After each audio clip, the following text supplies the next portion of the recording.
Capitão Mantell morreu em circunstâncias misteriosas enquanto sobrevoava a cidade de Fort Knox, que fica em Kentucky, nos Estados Unidos. Ele, antes de seu rádio se silenciar, mandou uma mensagem muito estranha para a base de comando. A pessoa que escutou essa mensagem nunca mais vai esquecer. Seja bem-vindo ao canal Conspirando os Fatos, eu sou o Rafael e hoje eu vou contar um pouco para você a história do Capitão Mantell, que era um experiente piloto da aeronáutica americana que morreu em circunstâncias misteriosas nos Estados Unidos. Mas antes, não se esqueça de se inscrever no canal e se você estiver curtindo o conteúdo, deixa o seu like também para ajudar aí e também ativando o sininho, você ajuda muito a gente, tá bom?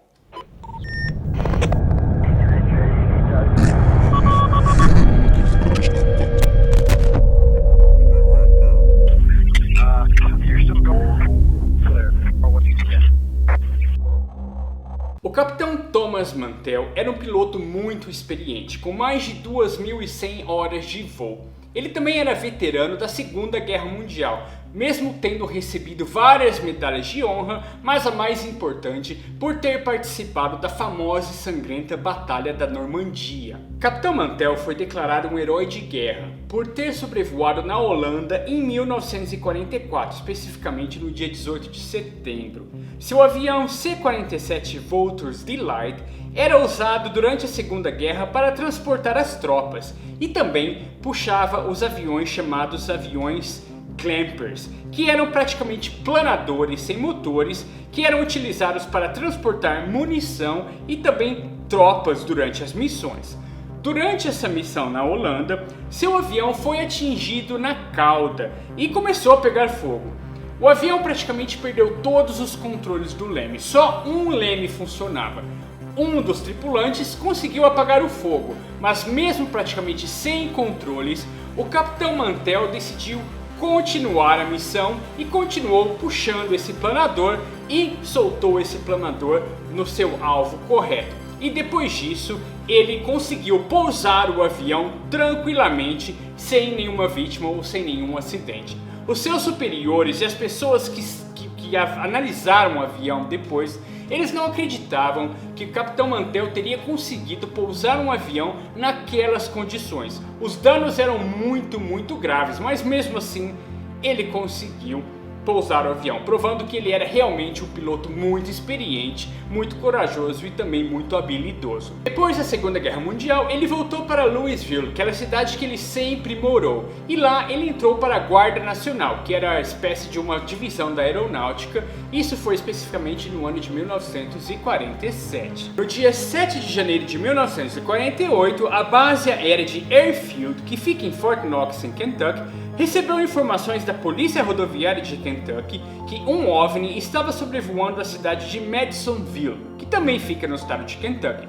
Centenas de pessoas teriam avistado o que seria um enorme objeto brilhando nos céus rumo à base de Godman Field. Um grupo de oficiais dessa base de Godman realmente teria avistado esse OVNI, que seria uma luz brilhante em forma de cone que estaria aparecendo por trás das nuvens. Por volta de 1h45 da tarde, o sargento Quinton Blackwell viu um objeto de sua posição na torre de controle em Fort Knox. Duas outras testemunhas da torre também relataram um objeto branco à distância. O coronel Guy Hicks, que era o comandante da base, relatou também um objeto que ele descreveu como muito branco e cerca de um quarto do tamanho de uma lua cheia. Por meio de binóculos, que parecia ter uma borda vermelha na parte inferior do objeto. E permaneceu estacionário, aparentemente, por quase 1h30. Imediatamente, por volta das 2h45 da tarde, 3 aviões P-51 Fighters decolaram com certa urgência e rapidamente desapareceram no horizonte. O coronel Hicks olhou ao redor para o resto dos homens da torre. Todos eles tinham uma aparência atordoada. Cada homem ali tinha visto uma coisa, enquanto ela disparava ao sul do campo.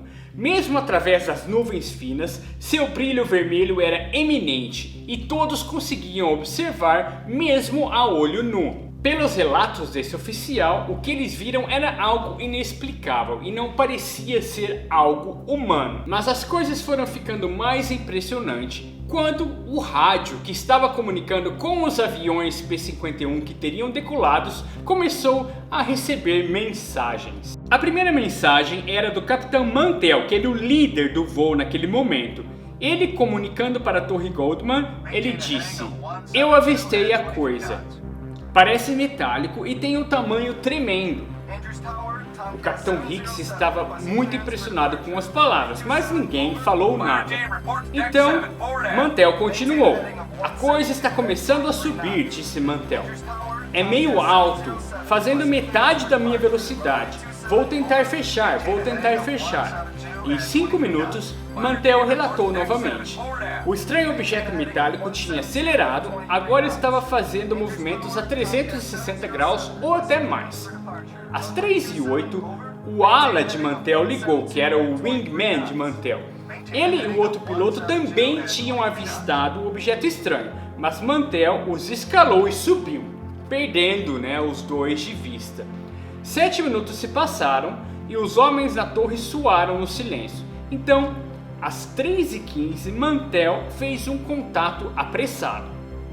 Mantell disse: "O objeto ainda está em cima de mim, aumentando minha velocidade ou até mais rápido do que eu. Eu vou subir a mais ou menos 6.000 metros, mas se não chegar mais perto, eu abandonarei a perseguição." Foi a última mensagem de Mantell. Minutos após essa mensagem, o avião do Capitão Mantell se desintegrou com uma força impressionante e seus destroços se espalharam para várias partes dessa base aérea de Goldman. Quando Mantell parou de responder ao rádio, uma busca começou a ser feita e um dos pilotos que estavam com ele naquele momento subiu até mesmo 33.000 pés para tentar encontrar este tal objeto. Mas não encontrou mais nada, o objeto tinha praticamente desaparecido. Mais ou menos 10 dias após a morte de Mantell, o New York Times publicou um artigo falando sobre o caso. E nesse artigo eles admitiam que o avião de Mantell teria sido perseguido e abatido por um OVNI. Eles não davam detalhes sobre a conversa de Mantell e a torre de comando e também não davam detalhes do OVNI, incluindo tamanho, essas coisas. Mas o fato do The New York Times ter destacado que o avião teria sido abatido por um OVNI despertou muito interesse da mídia nacional. Então a repercussão foi muito grande e vários rumores começaram a aparecer sobre esse caso. Logicamente, rumores que não tinham evidências, como que sim, teria sido um OVNI que abateu, ou outras pessoas que disseram que era um míssil soviético que tinha abatido o Capitão Mantell.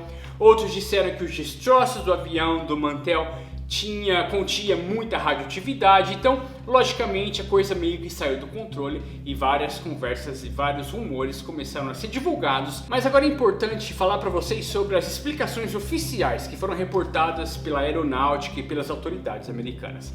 A primeira teria sido que Mantell teria desmaiado quando ele subiu a mais de 25.000 pés, que seria mais ou menos 7.500, 7.600 metros, porque ele não estaria usando uma máscara de oxigênio. Eles chegaram a essa conclusão porque os dois outros pilotos que estavam com Mantell, eles tinham máscara de oxigênio, mas o nível de oxigênio estava baixo. Então eles decidiram abandonar essas buscas quando eles chegaram a 25.000 pés, cerca de 6.500 metros. Então essa explicação que eles deram: quando o Mantell desmaiou, o avião dele teria caído em formato espiral e colidido com o solo. E eles teriam incluído nos relatórios mesmo uma testemunha que teria visto o avião do Capitão Mantell caindo em espiral. Os bombeiros que retiraram o corpo de Mantell, dos destroços, eles disseram que o seu relógio estava marcando 3h18, o relógio estava parado a 3h18, que teria sido a hora exata da colisão, a hora exata que o avião caiu. O OVNI teria desaparecido por volta de 3h50 da tarde pelos relatórios. A segunda explicação foi dada por um projeto da aeronáutica que chamava Projeto Science, que investigava OVNIs. Esse Projeto Science posteriormente virou Projeto Blue Book, que vocês já devem ter escutado. Mas enfim, eles disseram que o que Capitão Mantell estava perseguindo seria Vênus, o planeta Vênus, que estaria visível, e ele se confundiu e teria subido demais para perseguir Vênus e teria desmaiado e caído com seu avião. Logicamente que essa versão foi muito controversa, ninguém acreditou, e mesmo os pilotos da aeronáutica, as pessoas que viram esse OVNI, ficaram muito putas da vida, né? Porque isso seria ridículo, eles terem confundido Vênus com um OVNI. E mesmo o Dr. Hissek, ele era parte do projeto Science, e em 1952 ele veio a público desmentir essa história. Ele era um astrônomo, ele disse que era impossível desse OVNI ser Vênus, porque era à tarde, era 3h50, 3h15 da tarde mais ou menos, né? E Vênus não estaria tão visível a essa hora, e se mesmo que estivesse visível, ele seria um brilhozinho no céu e quase ninguém conseguiria identificar a olho nu. Com a explicação de Vênus sendo desmentida a público, a aeronáutica teve que achar outra desculpa, né? Outra explicação. Então eles deram a desculpa favorita deles, o balão meteorológico, e dessa vez seria o balão Skyhook, outro projeto secreto norte-americano que, por ser secreto, os pilotos, né, e as pessoas, as testemunhas, não conseguiram identificar. Ele seria um balão realmente metálico em forma de cone e voaria em alta altitude. Mas essa história, mais uma vez, não convenceu quase ninguém, porque até hoje não foi provado que esses balões estariam voando naquele exato momento. Sim, esses balões existiam, eram um projeto secreto, mas mais uma vez eles questionaram que um piloto experiente de guerra da Segunda Guerra Mundial, ele nunca se confundiria, né, um balão com um OVNI, e ele não subiria e arriscaria sua vida a mais de 33 mil pés para perseguir um balão. A última explicação não foi oficial da aeronáutica, mas sim por alguns pesquisadores que começaram a investigar o caso. E eles chegaram a uma conclusão que Capitão Mantell ele não era experiente com esses aviões P-51. Sim, ele era um piloto experiente de guerra, mas ele não tinha muita experiência com esse P-51, porque ele teria menos de um ano, né, que ele estava pilotando esses aviões. Então, isso teria sido um fator influente que o levou a ter esse acidente. Ele provavelmente estava realmente perseguindo alguma coisa, mas a falta de experiência teria feito ele perder o controle da aeronave e a colidir com o solo. Mas esta explicação também não foi muito convincente para os pilotos daquela época e também para a aeronáutica, né, para as pessoas que testemunharam isso, porque eles acreditavam que o Capitão Mantell poderia dirigir, poderia pilotar qualquer avião sem nenhum problema. O cara chegou a pilotar um avião que estava praticamente destruído na Segunda Guerra Mundial e conseguiu completar a sua missão, então eles não acreditavam que ele não conseguiria pilotar esse P-51.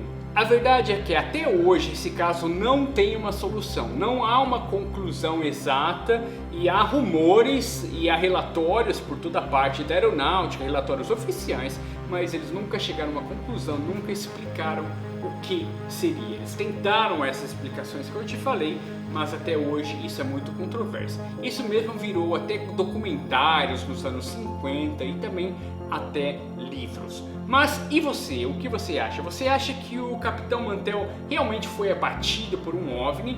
Ou ele teria realmente desmaiado porque a altitude estava muito alta? Ou você acha que tem outra explicação para isso? Ele estaria mesmo perseguindo Vênus e perdeu o controle da aeronave? Bom, eu particularmente acho que, como sempre, eles estão escondendo alguma coisa. Eu acredito na versão que ele realmente estava perseguindo um OVNI. Agora, nessa perseguição pode ter acontecido algum acidente. Realmente ele pode mesmo até ter desmaiado, mas que ele estava perseguindo um OVNI, ele estava. Isso não tem como eles esconderem e eles não conseguiram esconder. Não se esqueça de deixar seu comentário com a sua opinião, acho muito legal saber a opinião de vocês, deixe suas sugestões, deixe seu like se você curtiu e se você estiver curtindo, né, o conteúdo do canal, se inscreva aí para ajudar e assim o YouTube continua recomendando os vídeos do Conspirando os Fatos. Valeu muito, te vejo no próximo vídeo, um grande abraço a todos.